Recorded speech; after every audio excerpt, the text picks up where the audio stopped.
Right now, you are losing. Not in some distant, abstract way, not someday, not maybe. Right now. Every time you give someone the benefit of the doubt when they haven't earned it, every time you open up too fast, every time you assume they think like you do, you lose. You lose leverage, you lose respect, you lose control. And the worst part is, you don't even realize it's happening. Because you were taught that trust is a virtue, that being open makes you strong, that giving people chances makes you a good man. But look around. Who's actually winning? The ones who hesitate or the ones who study you? The truth is brutal. You're not being overlooked. You're being read, analyzed, predicted, and then used. You walk into conversations already exposed. Your intentions are visible. Your emotions are accessible. Your boundaries are negotiable. And to the wrong people, that's not admirable. That's exploitable. You think you're building connection. They see opportunity. You think you're being honest. They see weakness. You think you're doing the right thing. They're already calculating how to turn it against you. This isn't paranoia. This is pattern recognition. There are people who don't play by the rules you believe in, and they rely on that difference. They rely on you being predictable, transparent, trusting, because it makes their job easy. And this is where most men fail, not because they're weak, but because they're open in a world that rewards concealment. Centuries ago, Niccolo Machiavelli saw this clearly. He wasn't interested in comforting lies. He exposed uncomfortable truths about power, control, and human nature. He wrote, "Men are so simple and so much inclined to obey immediate needs that a deceiver will never lack victims." Read that again. A deceiver will never lack victims. That means one thing. If you're always trusting, someone is always ready to take advantage of it. So the question isn't whether manipulators exist. The question is why you keep making it easy for them. First, understand this principle. Trust is not a default setting. It is a reward. But you've been handing it out like it's free. You meet someone new. You open up. You share your plans, your struggles, your intentions. You think you're building rapport, but what you're actually doing is giving them a blueprint. Now they know how to influence you, what you care about, where you're vulnerable. Imagine telling someone you're afraid of failure. Later, they subtly position themselves as the one who can help you avoid it. That's not coincidence, that's leverage. The action is simple. Slow down your transparency. Speak less about your internal world until someone proves they deserve access. Drop this in the comments. Trust is earned in silence, not given in words. Second, stop confusing kindness with exposure. You can be a good man without being an open book. You can be respectful without revealing everything. But right now, you think withholding information makes you dishonest. It doesn't. It makes you strategic. Think about the workplace. You share your ideas too early. Someone else takes credit. You trusted the environment. They understood the game. The dark psychology here is simple. Information asymmetry creates power.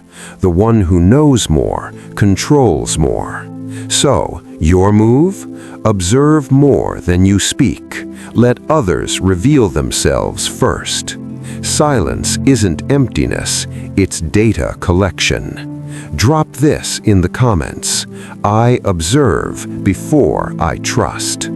Third, understand emotional bait.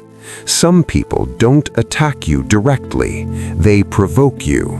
They push small buttons, disrespect you subtly, ignore you, challenge you.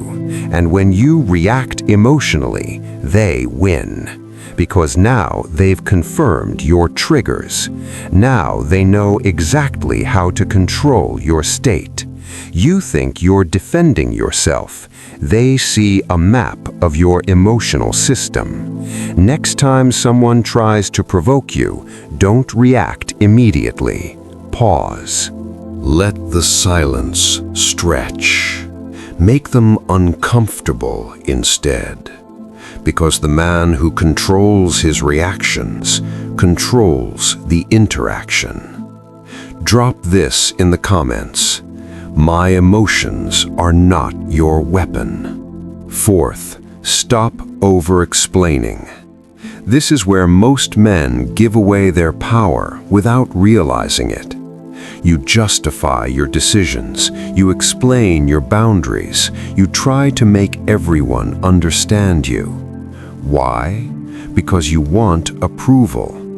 But the more you explain, the weaker your position becomes.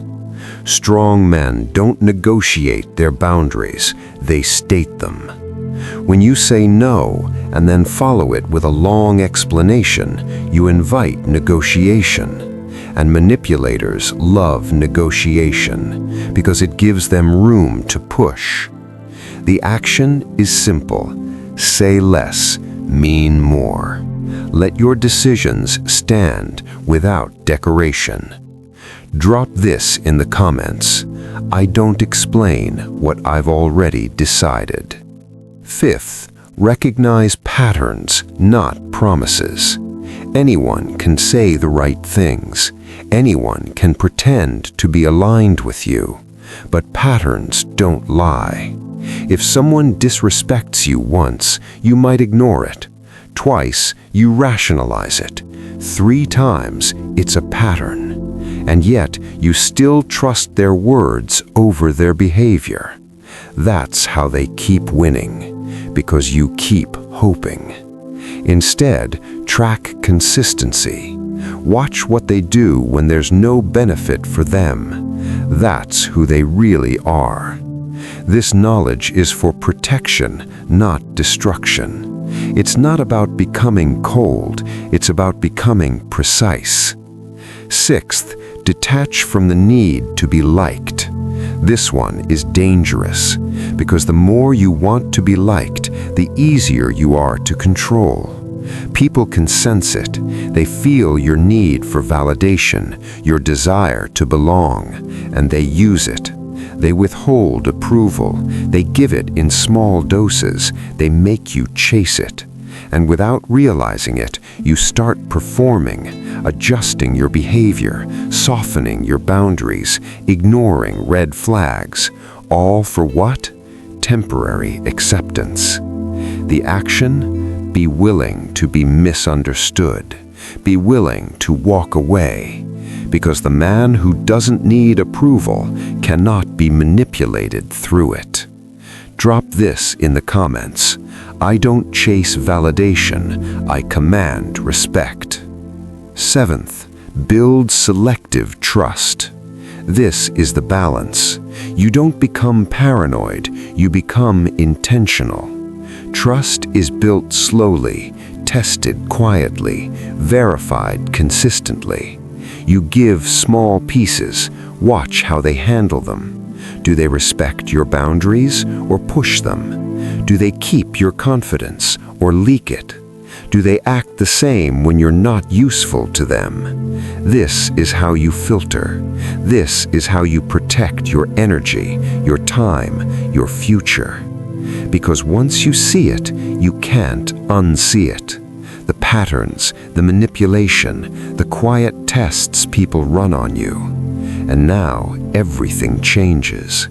You stop rushing connections. You stop oversharing. You stop reacting. You start observing.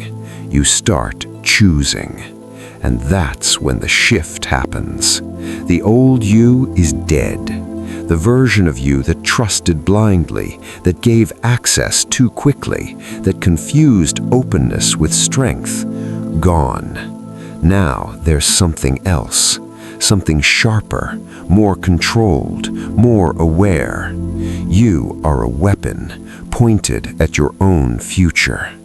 Every decision you make either strengthens your position or weakens it. Every person you let in either adds value or extracts it. And now you see the difference. You belong to no one. Not their expectations, not their manipulations, not their approval. You choose who gets access. You decide who earns trust. And for the first time, you're not playing their game. You're playing your own. So if you're still here, you already feel it. Something shifting, something waking up. You don't need permission to change. You don't need validation to evolve. If this hit you, subscribe. Not because I told you to, but because you've decided you're done being predictable. And now, answer this. When was the last time your trust was used against you? And what did it cost you?